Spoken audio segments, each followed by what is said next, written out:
Donc, la première action, c'est Edenred. Comme vous le savez, Edenred va rentrer dans le CAC 40 et remplacera Vivendi. Donc ça, c'est un peu une consécration pour la société. On est déjà sur un titre assez haussier, on fera le point technique juste après, mais surtout, elle va rentrer dans le CAC le 19 juin. Donc Edenred, c'est un peu l'inventeur du ticket resto et un peu le spécialiste des avantages aux salariés d'entreprise. Donc là, ici, je vous ai mis les éléments clés à savoir la valorisation et le compte de résultat que vous pouvez retrouver sur différents sites boursiers avec un peu les perspectives à venir. Vous voyez ici, on a la valeur de l'entreprise, le PER actuellement de l'entreprise, ces différences, en tout cas les différents ratios de valorisation de l'entreprise ici, d'un côté. En tout cas, les ratios de valorisation, le plus important et le plus accessible à tous, ça reste le PER.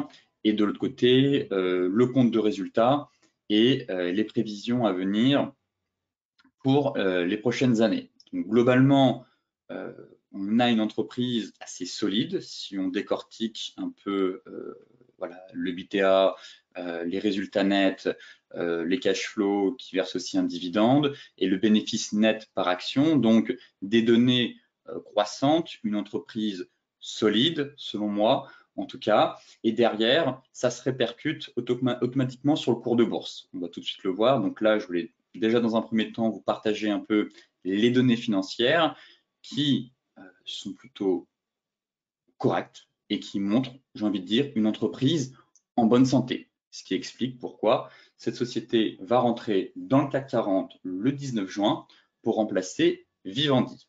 Donc maintenant, si on s'intéresse à la partie technique,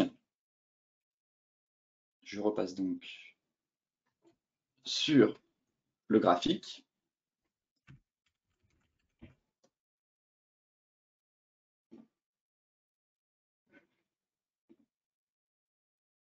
On commence l'analyse technique sur les unités de temps hebdomadaires, en tout cas hautes, et puis ensuite on basculera sur les unités de temps un peu plus courtes.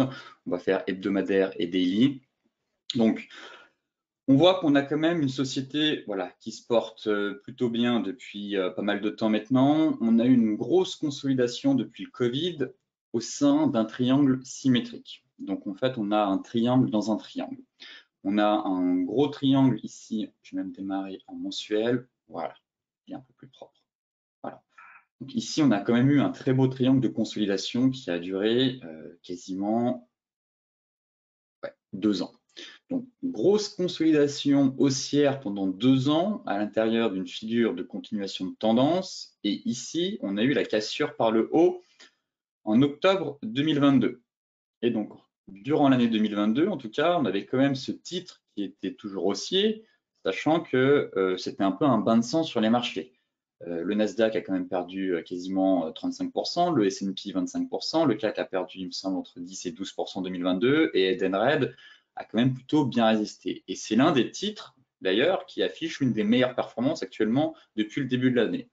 Alors que le CAC, comme on a pu le voir juste avant, lui, corrige. Donc, un titre qui surperforme le marché. Et ça me plaît.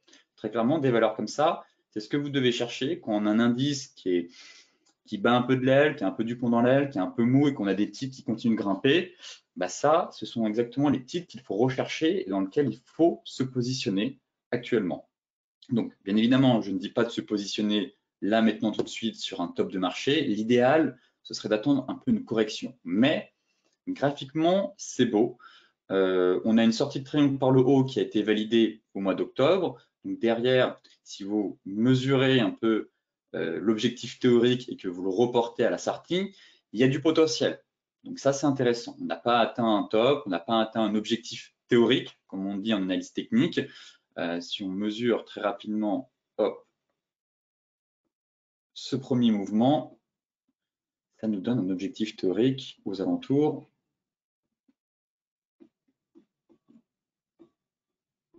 des 70-72 euros. Donc un potentiel de hausse encore d'un point de vue technique, de 18%.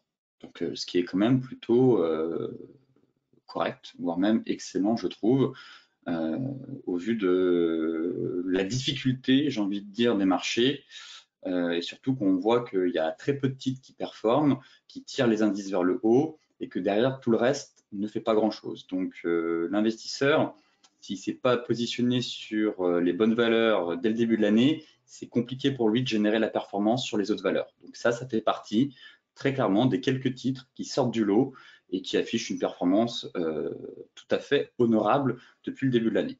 Donc, cette sortie de triangle encourageante, en tout cas, hop, en données mensuelles. On retrouve exactement ce même triangle en données hebdomadaires. On a eu une fausse cassure une première fois, mais en données mensuelles, c'était que des mèches. C'est pour ça que je l'ai mis en données vraiment mensuelles plutôt qu'hebdomadaires. Ensuite, on a de nouveau un deuxième triangle qui s'est formé entre-temps. Vous voyez ici, triangle ascendant, que l'on voit bien justement en données daily. Je vais me remettre sur l'échelle classique. Voilà. Et donc là, de nouveau, un magnifique triangle avec une cassure et qui a donné derrière une belle accélération du marché et une nouvelle jambe de hausse sur le titre. Donc là, maintenant, se positionner maintenant, est-ce que c'est idéal? On est sur un top de marché. Je reconnais qu'on a une sortie de range par le haut. Si on reporte l'objectif théorique de ce petit range, ça peut nous donner effectivement en trading très court terme un objectif aux alentours des 62,80. Après, je ne connais pas votre profil, je ne connais pas votre style de trading, je ne connais pas votre gestion des risques, votre money management. Tout ça, c'est des éléments à prendre en compte. Donc certains vont être en mode trading agressif avec des stops larges, d'autres vont plutôt attendre un repli sur un niveau de support avec un stop large, en mode bon père de famille. Donc chacun doit adapter en tout cas sa gestion des risques en fonction de son profil. Donc il y a différents profils, différents investisseurs, différents traders, donc différents styles de risque et money management derrière. Donc, en tout cas, pour quelqu'un qui est plutôt swing, ici l'idéal ce serait quand même d'attendre un repli de marché. On a quand même un titre qui s'est quand même bien envolé. Je reste positif sur le dossier très clairement. Quand le CAC 40, vous voyez, à partir d'ici a commencé à corriger, la valeur, elle, continue de grimper. Effectivement, si on a un repli sur ce niveau de support, ça me semble pas mal pour revenir à l'achat. En tout cas, ce serait la stratégie que j'aurais moi. J'ai un peu du mal à payer sur les breakouts haussiers. Certains le font, notamment ceux qui pratiquent le trend following. La stratégie est la cassure de breakout haussier. Donc là, typiquement, on en a eu un. Mais juste avant les banquiers centraux, en tout cas l'annonce des banquiers centraux, j'aurais du mal à me positionner sur le titre. Je préfère prendre un peu de retard et me dire, bon, j'ai raté une partie de la hausse, mais au moins, j'ai le vent en poupe.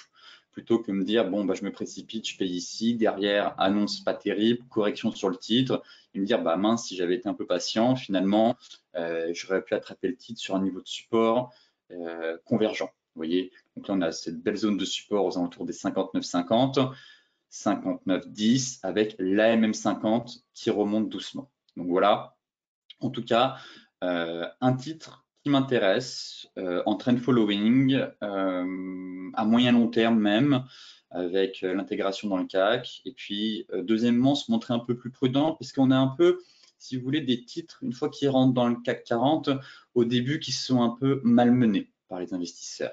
Donc, on pourrait avoir un peu des mouvements brusques, des excès de volatilité, une fois que le titre va rentrer dans le CAC 40. Donc, si ça tenait qu'à moi, j'attendrais quand même l'introduction au sein du CAC 40 pour voir un peu quelle va être la dynamique, si vous voulez, du titre à ce moment-là, pour ne pas subir les mouvements un peu brusques et erratiques qu'on peut avoir une fois que le titre rentre dans l'indice.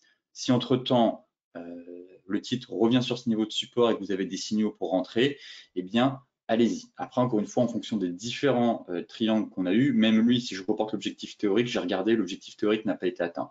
C'est aux alentours des 65. Si vous reportez vraiment ce point-là le plus haut ici et que vous mettez l'objectif théorique, on est au niveau des 65-70. Et l'autre, l'objectif mensuel, et même aux alentours, comme je vous le disais, des 72-75. Donc pour moi, d'un point de vue des deux triangles, on a un titre qui fondamentalement a